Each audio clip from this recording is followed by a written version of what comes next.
जैसा कि आप सबको पता है कि रजब भट्ट, हैदर और मान डोगर समेत 7 नामालूम अफराद के ऊपर FIR हो चुकी है और ये FIR हुई है उमर भट्ट की तरफ से। उन्होंने बोला कि मेरी जान को खतरा है, ये लोग मुझे मारने के लिए आए थे।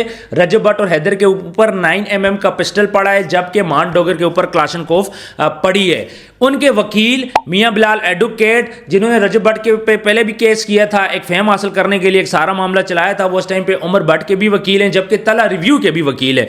तला रिव्यू के ऊपर भी इस टाइम पे मामला चल रहे हैं, ये वकील उसको भी देख रहे हैं, उमर भट्ट के मामला भी वो देख रहे हैं। और जहां भी कोई भी बंदा रजब भट्ट के अगेंस्ट किसी किस्म के मामला करना चाहता है तो ये वकील वहां पे पहुंच जाते हैं फेम हासिल करने के लिए, रजब भट्ट के अगेंस्ट केसेस करता है। खैर, उमर भट्ट के बारे में हम थोड़ा सा बात करें तो उमर भट्ट जिसने जन्नत मिर्जा के थ्रू फेम हासिल किया, इस बंदे को कोई नहीं जानता था, लेकिन जन्नत मिर्जा के साथ इसका रिलेशन था। उसके बाद ब्रेकअप हुआ, जन्नत मिर्जा ने इसको छोड़ने की वजह भी यही थी कि बार बार तंग करता था। खैर, ये अब कैसा बंदा है अगर हम बात करें इस सारे सिनेरियो में, तो इसने सबसे पहले कलमा पढ़ के ये बात बोली थी कि मेरे घर पे कोई नहीं आया ना, ला इलाहा इल्लल्लाह मुहम्मद सल्लल्लाहु मेरे बूहे ते आए ने, ठीक हो गया, आया होंदा मैं जान नहीं सी देना। अगर मेरे घर पे कोई आता तो मैंने उसको जाने नहीं देना था, मैं उन्हें जान नहीं सी देना। ये इस बंदे के खुद के अल्फाज हैं, लेकिन FIR में बोलता है कि ये बंदे मेरे घर आए थे मुझे मारने के लिए। 3 बंदे ये हैं, 7 नामालूम अफराद हैं, इनके पास असला था, ये मेरे घर मुझे मारने के लिए आए थे और मेरी जान को खतरा है। दूसरा, इसने एक और बात बोली थी कि मैंने FIR नहीं करनी, मैं इनको खुद जवाब दूंगा, और इस बंदे ने FIR भी कर ली। मतलब ये कि ये एक दोगला बंदा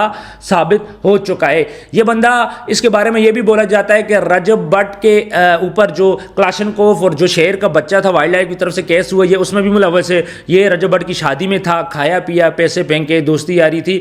उसके बाद इसने इस किस्म की हरकतें की, मान डोगर और उसकी लड़ाई हुई थी लाइव के ऊपर। लेकिन व्यूअर्स, यहाँ पे हम बात करेंगे मियां बिलाल एडवोकेट की। ये वकील इसको ही मौका नहीं छोड़ता रजब भट्ट के खिलाफ। पहले इसने वो जो नमाज वाला मामला था वो उठाया था, वहीं से सिलसिला चला था रजब भट्ट के खिलाफ FIRों का। रजब भट्ट चूंकि बहुत फेम उसने हासिल कर लिया था, तो वहां से एक सिलसिला चल पड़ा था। मियां बिलाल के बाद फिर कराची के अंदर एडवोकेट रियाज सोलंकी ने रजब भट्ट के ऊपर केस कर लिया था, फिर मुल्तान में हो गया था। इस तरह मुख्तलिफ केसेस चले थे, लेकिन उसकी रीजन यही था मियां बिलाल एडवोकेट। दोबारा से मियां बिलाल एडवोकेट उमर भट्ट का वकील भी बन गया है, और वो इसके अलावा तला रिव्यू का वकील भी बन गया है। तला रिव्यू के ऊपर भी इस टाइम भी FIR हो चुकी है, ECL में उसका नाम पड़ चुका है। तो ये सारी चीजें मियां बिलाल एडवोकेट देख रहा है, और जो चीज भी रजब भट्ट के खिलाफ हो रही है वो ये एडवोकेट देख रहा है। और आपको ये बात बताता चलूं कि रजब भट्ट, मान डोगर और हैदर के घर पे छापे भी पड़े, पुलिस इनको गिरफ्तार कर रही है, लेकिन ये वहां पे मौजूद नहीं है। तो व्यूअर्स, इस सारे मामले को हम देखें, ये मामला टिकटॉक के ऊपर चला था। और अच्छा, FIR में एक और चीज भी थी कि जी मुझे गालियां दी गई हैं टिकटॉक लाइव के ऊपर, मेरी जान को खतरा है, मेरी इज्जत को खतरा है। ये सारी बातें उमर भट्ट ने की हैं, कुछ बातें खुद से लगा के की हैं। देखिए, हम सबको पता है कि लाइव के ऊपर जो लड़ाई चली थी मान डोगर की, फिर रजब भट्ट को उसमें घसीटा उमर भट्ट ने रजब भट्ट की वालदा के बारे में बात की थी, उसकी बहन के बारे में बात की थी, और ये बोला था कि ये फैमिली दिखा